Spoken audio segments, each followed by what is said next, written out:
ఇప్పుడు మనము ఈ వీడియోలో మహాలయ అమావాస్య లేక పెద్దల అమావాస్య అని కూడా అంటారు.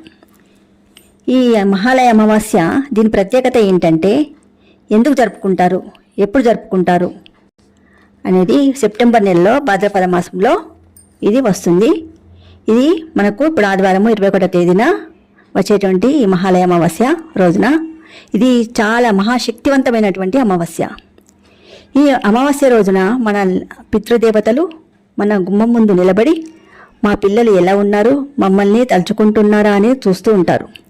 ఆ రోజు వారికి ఇష్టమైనటువంటి పెట్టి మనం వారిని తలుచుకుంటే వాళ్ళు సంతృప్తి చెంది మనల్ని దీవిస్తారు. పితృదేవత ఆశీర్వాదం ఉంటేనే మనకు అన్ని శుభాలు కలుగుతాయి. పితృశాపం మనకు ఉన్నట్లయితే మన ఇంట్లో మరియు మనకు కలిసి రాకపోవడం, గొడవలు జరగడం, సంతాన వృద్ధిలో ఆటంకాలు కలగటం ఇవన్నీ కూడా జరుగుతాయి.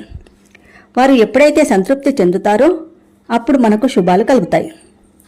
పితృదోషం ఉన్నవారే కాకుండా ఎవరైనా అమావాస్య రోజు లేదా పితృపక్షంలో ఎప్పుడైనా వాళ్ళ ఆత్మను సంతృప్తి పరుస్తే మనకు అన్ని విధాలుగా శుభ ఫలితాలు కలుగుతాయి.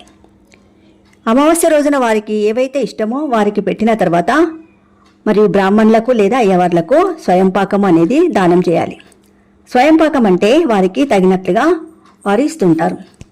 అంటే మంచి స్వచ్ఛమైనటువంటి బియ్యము, కూరగాయలు, చింతపండు, తాజా పండ్లు, నూనె, వారికి స్తోమత ఉంటే బట్టలు, డబ్బులు ఇవన్నీ కూడా ఇస్తూ ఉంటారు. పేదవారికి పితృదేవతల పేరున డబ్బులు, బట్టలు దానం చేస్తే పితృదేవతల అనుగ్రహం మనకు కలుగుతుంది. ఈ పితృపక్షంలో మన పితృదేవతలు కాకి రూపంలో మన ఇంటి చుట్టూ తిరుగుతూ ఉంటే దానికి ఏదైనా ఆహారాన్ని పెట్టినట్లయితే పితృదేవతల యొక్క ఆశీర్వాదాలు మనకు, శుభాలు అన్నీ కూడా మనకు చేకూరుతాయి.